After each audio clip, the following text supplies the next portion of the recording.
దళిత వాడల్లో ప్రత్యేక గ్రామ పంచాయతీలు ఏర్పాటు చేయాలనే ఒక దృఢమైన సంకల్పంతో ఈ యొక్క ఎన్నికల మేనిఫెస్టోలో వైఎస్ జగన్మోహన్ రెడ్డి పొందుపరచడంపై ఆంధ్రప్రదేశ్ దళిత సమైక్య కమిటీ ఎంతో హర్షం వ్యక్తం చేస్తున్నారు. ప్రస్తుతం దానికి సంబంధించిన నాయకులు మనతో పాటు ఉన్నారు, వారితో మాట్లాడదాం. చెప్పండి, ఈరోజు చూసుకున్నట్లయితే మీరు ఎన్నో సంవత్సరాల నుండి పోరాటం చేస్తున్నారు.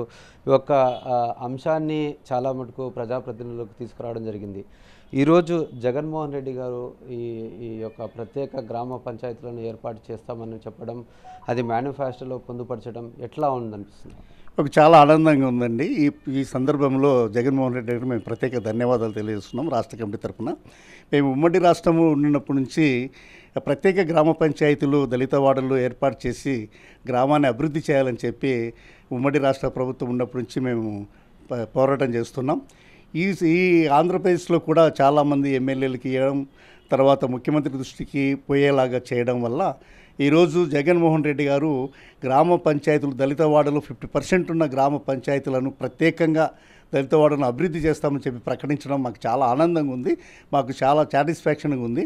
ఎందుకంటే ఆయన తీసుకున్నటువంటి నిర్ణయాలు విద్య కానీ, వైద్యం కానీ, వాలంటరీ సిస్టమ్ కానీ మేము ప్రత్యేకంగా అబ్జర్వ్ చేసాము. చాలా మంచి పథకాలు. దాంతోపాటు ఇది చేసినట్లయితే ఈ దళిత వాడలను ప్రత్యేక పంచాయతీలుగా చేసి విద్య, వైద్యము, మంచినీటి వసతి, గృహాలు, తర్వాత రోడ్లు, డ్రైనేజీ సిస్టము, పోషక పదార్థాలు, అక్కడ ఉన్నటువంటి అంగన్వాడీ సిస్టాన్ని కూడా డెవలప్ చేసినట్లయితే ఈ రాష్ట్ర ప్రభుత్వానికి చాలా మంచి పేరు వస్తుంది.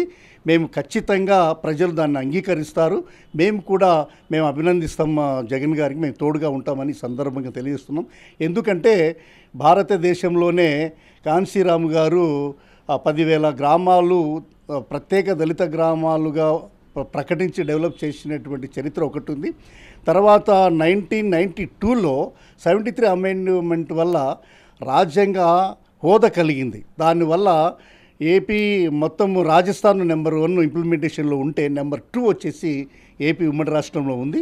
మరి జగన్ గారు ఈరోజు తీసుకున్నటువంటి ఈ మేనిఫెస్టోలో పెట్టినటువంటి అంశాన్ని కూడా అమలు చేసినట్లయితే ప్రజలు ఆయనకు తోడుగా ఉంటారు. పేద ప్రజల గ్రామాల అభివృద్ధి చెందితే దాన్ని ఎంతో అభినందంగా వాళ్ళు తోడుగా ఉంటారని చెప్పి సందర్భంగా మేము ఆయన కోరుతున్నాము.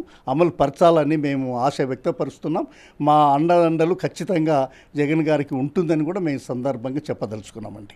ఎందుకు మీరు ఈ యొక్క ఆలోచన ఎందుకు వచ్చిందంటారు? అంటే ఏమి మీరు గమనించారంట?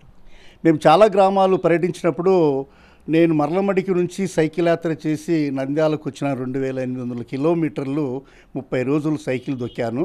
ఆదోని ప్రాంతం నుంచి నంద్యాల వరకు దొక్కాను. 20 మండలాలు, 224 గ్రామాలు, రోజుకు 70-60 కిలోమీటర్లు సైకిల్ దొక్కడం వల్ల ఆదోని ప్రాంతాల్లో నాకు కడిపింది అంటే వలసలు వెళుతున్నారు. ఏ గ్రామం కూడా డెవలప్ కాలేదు. రోడ్లు లేవు, డ్రైనేజ్ లేవు, మంచినీళ్ళు లేవు, వసతి లేదు. ఊర్లోకి వస్తే అభివృద్ధి ఉంది, రోడ్లు ఉన్నాయి, అన్నీ ఉన్నాయి. అది మేము ప్రత్యేకంగా గమనించినాం. అప్పుడే ఈ సైకిల్ యాత్ర చేసినప్పుడే రాష్ట్ర కమిటీలో కూర్చొని చర్చించినాం. దీనికోసం ప్రత్యేక గ్రామ పంచాయతీలు డిమాండ్ చేయాలనేది మాకు ఆలోచన వచ్చిందండి. ఎందుకంటే దాని మీద పూర్తిగా విశ్లేషణ చేసినప్పుడు మాకు అర్థమైంది ఏంటంటే, గ్రామం యూనిట్గా ఉంటుంది, పంచాయతీలో దళిత వాడ నుంచే ఫండ్ ఏర్పాటు చేస్తారు ఈ పనులు చేయాలని, రాయడం మాత్రం అట్లాగే ఉంటుంది.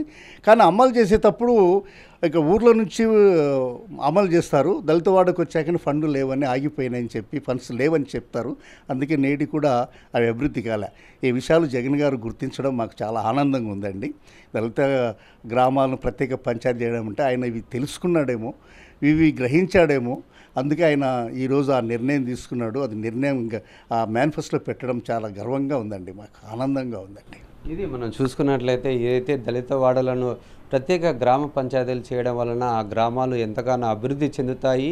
ఆ గ్రామాలతో పాటు ఆ నియోజకవర్గాలు, ఈ యొక్క జిల్లాలు కూడా అభివృద్ధి చెందే అవకాశం ఎక్కువగా ఉండడం చేత ఇటువంటి నిర్ణయం తీసుకున్న ముఖ్యమంత్రి వైఎస్ జగన్మోహన్ రెడ్డికి తమ దళిత సంఘాల నుండి ప్రత్యేక ధన్యవాదాలు తెలుపుతున్నారు. కెమెరామెన్ శేఖర్తో లోకేష్, సాక్షి టీవీ, కర్నూలు.